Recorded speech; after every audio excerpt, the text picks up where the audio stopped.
Imaginez, gagner 1400 € chaque mois sans lever le petit doigt. Vos factures sont payées, vos courses aussi. Tout ça grâce à des dividendes qui tomberont automatiquement sur votre compte. Ça peut sembler irréel, mais c'est possible. Dans cette vidéo, je vais vous montrer comment atteindre 1400 € de dividendes par mois. Pourquoi 1400 €? Tout simplement parce que c'est l'équivalent d'un SMIC net en France. Vous allez découvrir combien vous devez investir pour y arriver. Vous verrez aussi quelles sont les actions à choisir pour maximiser vos gains, étape par étape. J'ai même simplifié tout ça pour que vous puissiez comprendre même si vous débutez totalement. À la fin de cette vidéo, vous saurez exactement combien d'argent investir, quelles entreprises choisir et comment faire travailler votre argent pour vous.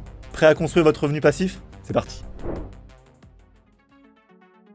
Déjà, c'est quoi en réalité les dividendes? On en parle régulièrement aux infos, les grands actionnaires, les dividendes faramineux et j'en passe. En réalité, un dividende, c'est simplement une partie du bénéfice d'une entreprise qui est versée aux détenteurs d'actions, les actionnaires. C'est un revenu passif qui est versé sur le compte et qui peut être utilisé comme n'importe quel autre revenu, réinvesti ou même consommé. Ces dividendes, ils peuvent être versés soit en une fois à l'année, soit semestriellement, voire même trimestriellement pour certaines actions. Ça dépend seulement de la politique de l'entreprise. Par exemple, l'assureur AXA verse son dividende une fois dans l'année. Total Energy, lui, le fait en plusieurs acomptes trimestriels. Mais pourquoi les dividendes sont si intéressants? Pourquoi on en parle tout le temps et autant? Eh bien parce qu'ils apportent des revenus passifs sur votre compte sans pour autant vendre l'action. Ça veut dire que vous touchez un revenu, mais l'action, elle, vous la conservez. Vous n'êtes pas obligé de la vendre. Ça veut dire qu'elle peut continuer à fructifier, elle peut même prendre de la valeur, etc. Si vous la conservez suffisamment longtemps, chaque année vous toucherez un dividende qui va faire grossir votre capital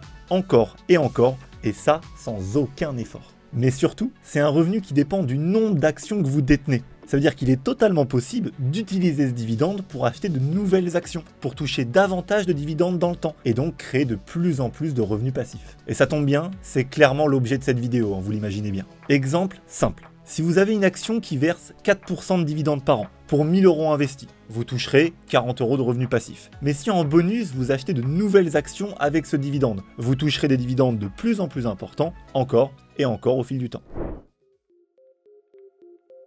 Après, vous allez me dire, c'est très intéressant tout ça, mais c'est pas très concret. Et moi, de mon côté, j'ai un watch time à conserver. Donc, comment est-ce qu'on fait vraiment pour atteindre un SMIC par mois de revenus passifs uniquement avec des dividendes? Eh bien, ça se fait en 2 étapes. La première, on identifie ses besoins. Ici, c'est simple, on veut toucher un SMIC net tous les mois. Actuellement, le SMIC, c'est 1426 € net par mois, soit 17 122 € par an. Donc c'est le montant de revenus passifs qu'on va devoir créer. Et maintenant qu'on sait ça, on peut directement passer à l'étape 2. Calculer le capital nécessaire à investir pour réaliser ce fameux objectif. En sachant que plus on va chercher une rentabilité importante, plus on va avoir un risque important de perdre une partie de notre capital. Vous voyez où je veux en venir. Il va falloir bien jauger pour éviter de perdre ce qu'on a mis peut-être des années à accumuler en capital. Avec 3% de rendement par an, il faut un capital de 570 000 € pour atteindre notre SMIC annuel en revenus passifs. Par contre, avec 5% par an, il ne faudra plus que 345 000 € pour atteindre ce même objectif. Et enfin, avec 7% de rendement par an, notre SMIC tous les mois, il est atteint avec seulement 250 000 € de capital investi. En clair, moins vous aurez de capital, plus vous devrez chercher un rendement élevé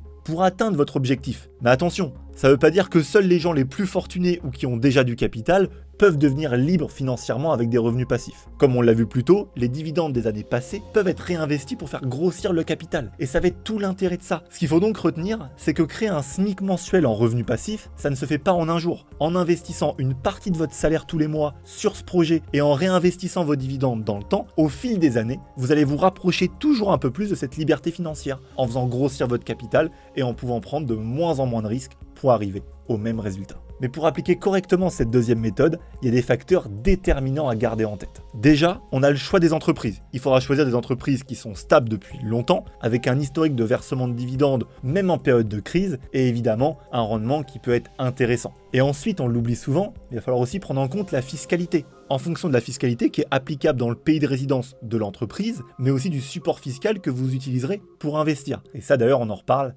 juste après. Mais c'est pas encore assez concret. Je vous entends déjà me dire, d'accord, mais il y a tellement d'actions différentes, lesquelles choisir? Alors déjà, c'est une très bonne question, et pour le coup, je vais vous donner des exemples précis. 2 entreprises avec des rendements faibles d'environ 1%, mais une très belle croissance sur le long terme. C'est 2 très beaux leaders français dans leur domaine. Safran, l'équipementier aéronautique, et EssilorLuxottica, le fournisseur de lunettes, Général d'Optique, Optique 2000, etc. Elles ne versent pas les meilleurs dividendes, mais l'évolution du prix de leurs actions en bourse est enviée par la plupart des sociétés. L'intérêt ici, c'est la croissance du capital. Ces actions, elles pourront être revendues par la suite pour switcher sur de meilleurs dividendes. Parce que oui, avoir de beaux dividendes, ça va pas suffire. Il faut d'abord avoir le capital suffisant pour justement les voir tomber. Ensuite, 2 actions avec un rendement moyen, mais un bel historique de performance. On va encore rester en France. En même temps, on veut un SMIC français, donc c'est en lien. 2 entreprises que vous connaissez d'ailleurs tous, Sanofi, le laboratoire pharmaceutique, et Vinci, le leader dans le BTP et aussi gérant d'autoroute. Leur dividende est plus intéressant, leur historique est bon, mais leur potentiel de croissance est plus limité. Ici, l'idée, ça va être de percevoir des dividendes plus importants pour les réinvestir encore et encore, que ce soit dans les mêmes sociétés ou dans celles qu'on va voir juste après. Ces 2 dernières sociétés, elles ont un rendement élevé et une courbe stable. Et en bonus, il y a l'une d'elles qui verse un rendement trimestriel. Là aussi, c'est des grands noms que vous connaissez tous, l'assureur AXA, avec un très beau dividende annuel et une courbe plutôt sympa, et en prime, Total Energy, qui verse un beau dividende trimestriel. Avec ces sociétés, le dividende, il est au cœur de la stratégie. Je me rappelle encore que l'action AXA était à 19 € en 2021. Un dividende de plus de 8%. Ça, c'était beau et je suis assez nostalgique, mais je m'égare. Avec ça, en tout cas, vous avez déjà une base solide pour commencer votre stratégie. Et si vous souhaitez davantage de détails et même voir un exemple de stratégie diversifiée sur plusieurs actions, vous pouvez aller voir notre vidéo sur le calendrier des dividendes. J'ai créé un portefeuille dédié. Mais choisir de bonnes sociétés ne va clairement pas suffire. On est en France après tout, il faut pas oublier les impôts. Et pour ça, vous aurez 2 choix de supports fiscaux différents. D'un côté, vous aurez le compte titre, avec une fiscalité de 30% sur les plus-values et les dividendes. On appelle ça la flat tax. Il y a même des chances qu'elle augmente un petit peu dans le futur, ça reste à voir. Mais il faudra aussi faire attention au risque de double imposition si vous détenez des actions d'entreprises étrangères, et ça dépendra de la convention fiscale entre la France et le pays hôte, de l'entreprise évidemment. Le compte titre, il vous permet d'investir sur tout type d'actions en bourse sans distinction. Vous pourrez même aller au-delà des actions, mais là on s'égare un peu. De l'autre côté, vous avez le PEA, le plan d'épargne en actions. C'est vraiment idéal pour les investisseurs français, parce que lorsque votre PEA a plus de 5 ans, l'impôt sur les plus-values disparaît totalement. Il ne reste plus que les prélèvements sociaux de 17,2%. Vous divisez en clair votre impôt quasiment par 2. En échange, parce que oui, rien n'est gratuit, 75% du portefeuille devra être investi en actions européennes. Donc ça reste quand même un avantage non négligeable. Il est possible d'investir aussi dans des actions étrangères, mais elles ne sont pas toutes éligibles au PEA. Avec ce support, vous vous focaliserez sur le marché européen, surtout que le PEA est une enveloppe fermée. Tant que vous ne sortirez pas votre argent du compte, pas d'impôt. Donc vous pouvez capitaliser sans impôt pendant très longtemps, et seulement lorsque vous aurez tout mis en place, vous pourrez piocher vos dividendes optimisés. Et l'idée, c'est pas forcément de choisir entre l'un et l'autre. Vous pouvez très bien avoir les deux. Il faut simplement avoir un PEA par personne. Des comptes titres, vous pouvez en avoir autant que vous voulez. Le compte titre pour tout ce qui est actions étrangères et le PEA pour tout ce qui est européen.